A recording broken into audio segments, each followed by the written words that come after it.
Hello, it's Employee Emilian again, vlogging again, because Rocko's Modern Life Static Cling has finally dropped on Netflix, 26 years after Rocko's Modern Life debuted, 23 after it ended, 11 after Camp Laszlo ended, 3 years since it was announced and was set, 2 since the trailer was unveiled at Comic-Con, and 1 since it was supposed to air on Nickelodeon. But it got dumped on Netflix this year, and I couldn't have had it any other way because barely anybody really watches Nickelodeon anymore, especially adults, so Netflix is the perfect place for this sort of nostalgia bomb. And yeah, Static Cling was an excellent TV movie, and I'm just going to share my thoughts on it. Basically, the plot is that in the season 4 finale, Future Schlock, which aired in 1996, Rocko, Heifer, and Filbert and Spunky got trapped in their house, which was shot by a rocket into outer space, and fast forward 20 years to 2016, they finally make it back because the relaunch button, or re-landing button, was stuck in Heifer's bottom. So they end up in O-Town in 2016, and everything is even more modern. There's smartphones, there's energy drinks, there's 3D dark, gritty superhero movies, there's 3D printing, there's computer animation. There's a lot of stuff in the future, and Rocko gets culture shock because nothing's the same anymore. He can't even watch his old Fatheads tapes, which are orange Nickelodeon tapes. I like that detail. He can't even watch those because they're worn out, and even the reruns have disappeared from the air. Like, that puts the line in Wacky Deli about, oh, Rocko, there'll always be reruns in a new context because there are no longer reruns of Wacky Deli in the late 2010s.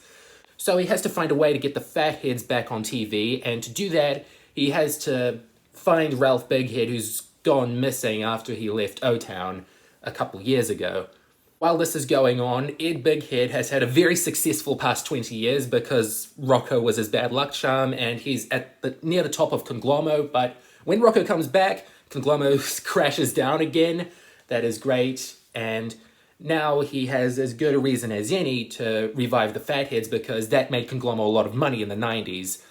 And so Rocko, Heifer, and Filbert travel the world to find Ralph, and in doing so, they come across a lot of different things that have changed over the years. I really like that.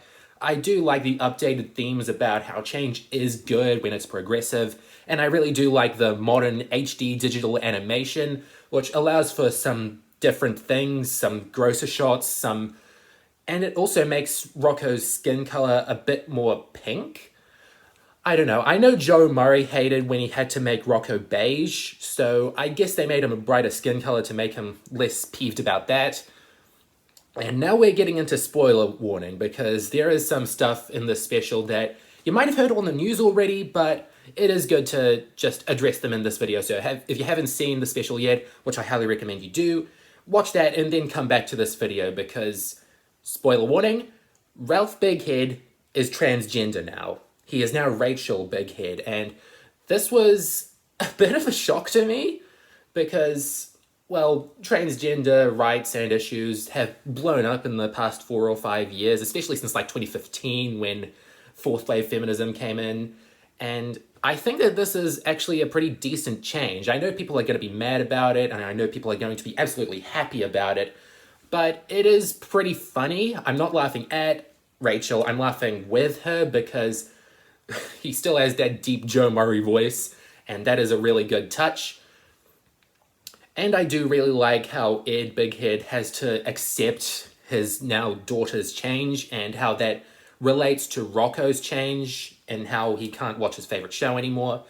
And they bond over it. That is a great moment. Ed Bighead and Rocko finally just sort of talking out how change is affecting them, and the winds of change come in, which is another one of those surreal spirits that visits Rocko. A lot better than Clean Gene, the Hygiene Genie, so there's that. And yeah, I think that is a pretty good way of showing that change can be good, because a lot of Nickelodeon fans from Rocko's time have sort of gotten angry over the years at the different Nicktoons that have come out since then, and I think that this is a good reminder that they have evolved in ways.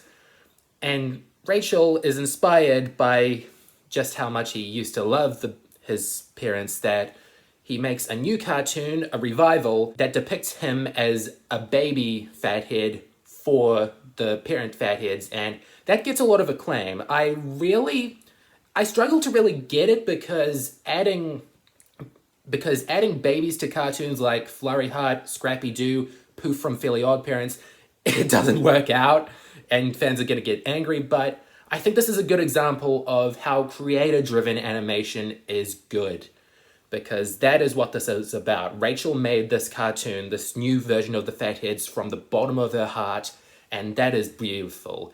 She made it in an ice cream truck. An ice cream truck with off-model cartoon character ice creams. That is a really great reference. And I can see the digs at the Powerpuff Girls reboot with the Fatheads reboot that the Chameleon Brothers were making. Nice touch. The only thing that makes me sad about Static Cling and how it took so long to make is that Steven Hillenburg didn't get to see Rocko back in the mainstream, back with everybody talking about how great it was, and that makes me really sad. Of course, he might have had an advanced screening from Joe Murray or Mr. Lawrence or someone, and I think that's all right, but it is kind of a shame that Steve passed away right a couple months before this aired on Netflix, because I think that he would have loved this. He would have loved everybody talking about his show again, or the show he worked on, and that would have really warmed his heart, but yeah, you can't change the past, you have to keep moving on. That's sort of the moral of Static Cling. So, all in all, Static Cling is great. You should watch it. Goodbye for now. That was a hoot.